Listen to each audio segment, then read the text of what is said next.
नमस्कार मंडळी, श्री स्वामी समर्थ. तर बघता बघता आता नवरात्र समाप्त होणार आहे. 22 सप्टेंबरला आपल्याकडे घटस्थापना ही झाली आहे आणि दसरा हा 2 ऑक्टोबरला आलेला आहे. दसऱ्याच्या दिवशी आपल्याकडे घट विसर्जन केले जाते. काही ठिकाणी अष्टमी नवमीला देखील घट विसर्जन करून नवरात्रीचा उपवास हा सोडला जातो. प्रत्येक ठिकाणी त्यांच्या कुळाच्या प्रमाणे गावाप्रमाणे पद्धत असते.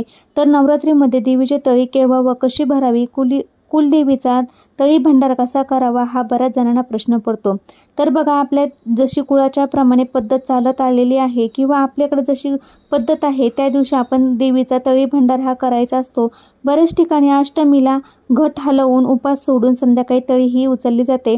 काही ठिकाणी नवमीला देखील तळी उचलली जाते, पण बऱ्याच ठिकाणी आमच्याकडे तर दसऱ्यालाच घट हलवून संध्याकाळी उपवास सोडून आपल्याकडे तळी ही भरली जाते. तर आपल्याला घट हलवून घटाला नैवेद्य दाखवून मग उपवास सोडला जातो. तुमच्याकडे जशी कुळाचार पद्धत आहे त्या दिवशी तुम्ही ही तळी भंडार करायचा आहे.